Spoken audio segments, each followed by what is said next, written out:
ایک شخص کو حضور نے دیکھا، اس نے میلے کچیلے کپڑے پہنے، تو حضور نے ٹھنڈی آہ بھری، فرمایا کاش یہ دھو کے کپڑے پہنتا۔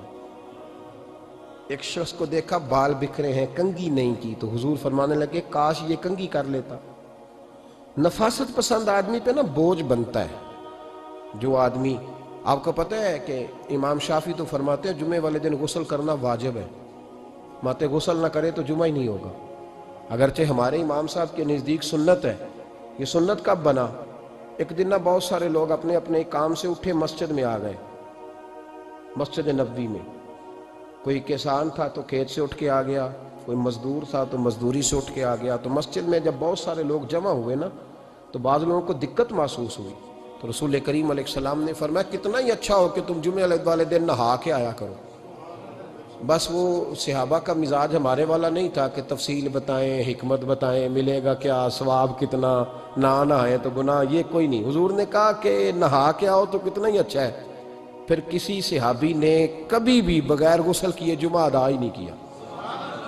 کسی نے بغیر غسل کے کبھی جمعہ ادا ہی نہیں کیا نا۔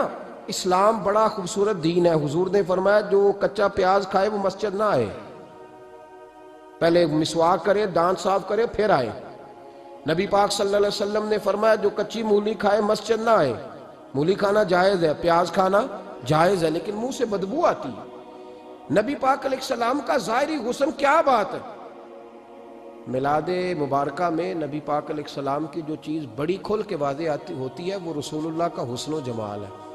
آپ کی والدہ سیدہ طیبہ طاہرہ حضرت سیدہ آمنہ رضی اللہ تعالیٰ، اماں جی کہتی ہیں کہ میرے محبوب جب میرے بطن اقدس میں آئے تو جو تکالیف عورتوں کو ہوتی ہے مجھے ان میں سے کوئی تکلیف بھی نہیں ہوئی، اور اماں جی کہتی ہیں مجھے کبھی کوئی ثقل، کوئی بوجھ محسوس نہیں ہوا، اور فرماتی ہیں کہ جو ولادت کے وقت لوگوں کو، عورتوں کو تکلیف ہوتی ہے مجھے وہ بھی نہیں ہوئی، اور فرماتی ہیں کہ نبی کریم علیہ السلام پیدا ہوئے تو ہمیں حضور علیہ السلام کی ناف کو کاٹنا نہیں پڑا، ناف بریدہ پیدا ہوئے، ختنہ شدہ پیدا ہوئے۔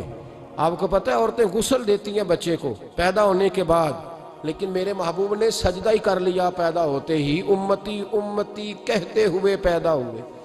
حق نے فرمایا کہ بخشا الصلاۃ والسلام، اور پہلے سجدے پر روز ازل سے درود۔ میرے امام فاضل بریلوی کا جو انداز تکلم ہے نا، اس کی بھی حد ہی کوئی نہیں، کوئی حد ہی نہیں، کہاں تک ان کی محبت جاتی۔ کہنے لگے پہلے سجدے پہ روز ازل سے درود، یادگاری یہ امت پہ لاکھوں سلام، یادگاری یہ امت پہ لاکھوں سلام۔ بتائیے بغیر وضو کے، بغیر غسل کے سجدہ ہو جاتا ہے؟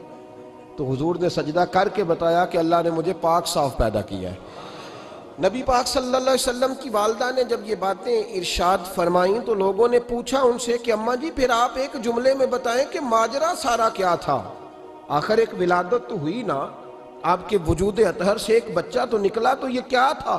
تو سیدہ آمنہ فرمانے لگی خارج منی نور، بس میرے وجود سے ایک نور نکلا ہے، بس میرے وجود سے ایک، اور روشنی آتی جاتی ہے تو کسی کو تکلیف نہیں دیتی، ایک نور نکلا۔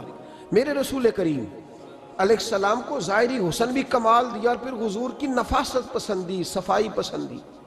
نبی پاک جب بات کرتے تھے نا تو حضور کے دانتوں سے نور نکلتا، اس کے باوجود حضور ہر وضو کے لیے مسواک کرتے۔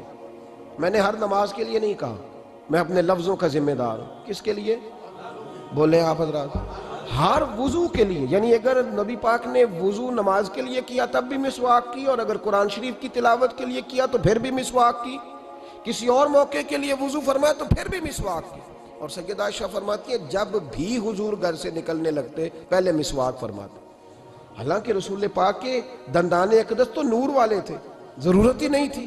ہماری تعلیم کے لیے نفاست پسندی۔ ایک بات میں نے شروع کرنی ہے پر آپ نے ناراض نہیں ہونا، پہلے وعدہ کر لیں، جڑے نہیں بولے انہوں نے کی ارادہ ہو جانا ہے، چلو ہو جائے جی، کوئی گل نہیں، خیر ہے، ہو جائیں آپ ناراض۔ نبی پاک نے بڑی مونچھیں نہیں پسند کی، حضور کو اچھی نہیں لگتی تھی۔ ایک بات پوچھتا ہوں آپ سے، یہ درد دل ہے میرا اور صرف سمجھانے کے لیے عرض کر رہا ہوں، کوئی تنقید نہیں، اللہ تعالیٰ مجھے نیت کا وضو عطا کرے۔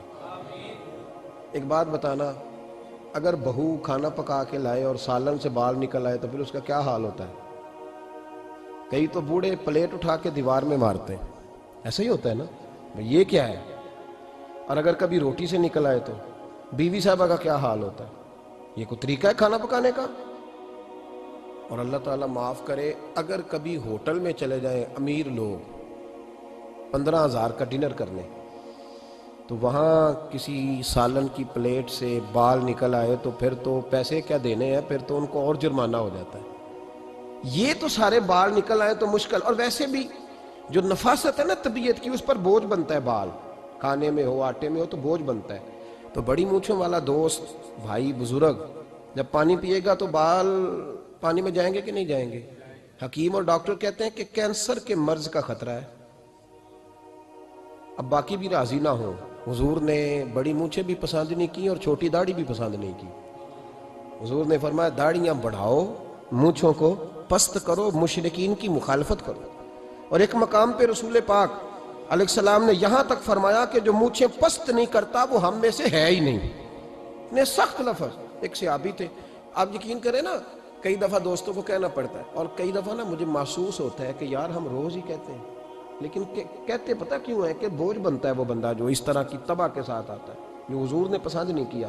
ایک شخص نبی پاک کے سامنے آیا، قاضی عبدالدائم دائم صاحب نے لکھا ہے، بڑی خوبصورت بات لکھی ہے، کہنے لگے حضور کے سامنے وہ اکثر آیا کرتا تھا تو مونچھیں بڑی تھی، حالانکہ داڑھی بھی بڑی تھی، مونچھیں بھی بڑی تھی۔ 2-4 دفعہ حضور نے باتوں باتوں میں تات اللفظ سمجھایا۔ کچھ بندے نہیں سمجھتے، تات اللفظ سمجھاؤ یا بڑا کھول کھول کے سمجھاؤ پر بات سمجھنے کو تیار نہیں ہوتے۔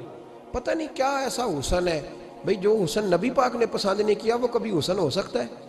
کبھی خوبصورتی ہو سکتی ہے؟ وہ کسی کا ذاتی کلچر تو ہو سکتا ہے پر دین کی تہذیب نہیں۔ نبی کریم علیہ السلام نے کئی دفعہ سمجھایا تو ان کی سمجھ میں بات نہ آئی۔ ایک دن وہ بیٹھے ہوئے تو حضور نے ایک صحابی سے فرمایا کینچی لاؤ۔ کہنے لگے میں سمجھ گیا کہ میرے ساتھ کچھ ہونے لگا ہے۔ ساتھ ہی حضور نے فرمایا ایک مسواک بھی لانا۔ کہنے لگے میں نے کہا بچت ہو گئی، میرے تو دانت صاف ہے۔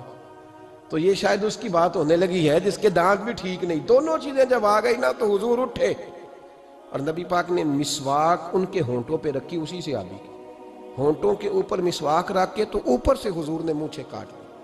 فرمایا یہ نہ ایسا کرو، یہ چیز مجھے پسند نہیں ہے۔ حضور نے نفاست پسندی کو۔ اب تو اللہ تعالیٰ خیر کرے، ملانگ آ گئے ہیں مارکیٹ میں، ملانگ درویشی فقیری، اور ان کے پاس رش بھی زیادہ ہے، ان کے درباروں پہ بھی رش زیادہ ہے۔ جی کہتے ہیں حضرت صاحب درویش آدمی ہے۔ بھئی روٹی تو پورے ٹائم پہ کھاتا ہے، مونچھیں کٹوانے میں ہی درویش ہو گیا ہے، نہ بال کٹواتا ہے نہ مونچھیں کٹواتا ہے۔ یہ گرو نانک کی تعلیمات ہیں، یہ نبی پاک کی تعلیم نہیں۔ وجود کا کوئی بال نہ کٹوانا یہ سکھوں کا طریقہ ہے، مسلمانوں کا یہ انداز، یہ کدھر کی فقیری ہے؟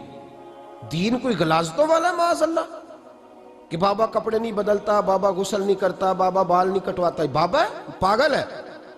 قطعی طور پر کوئی فقیری نہیں، فقیری صرف وہ ہے جو میرے نبی نے کیا ہے۔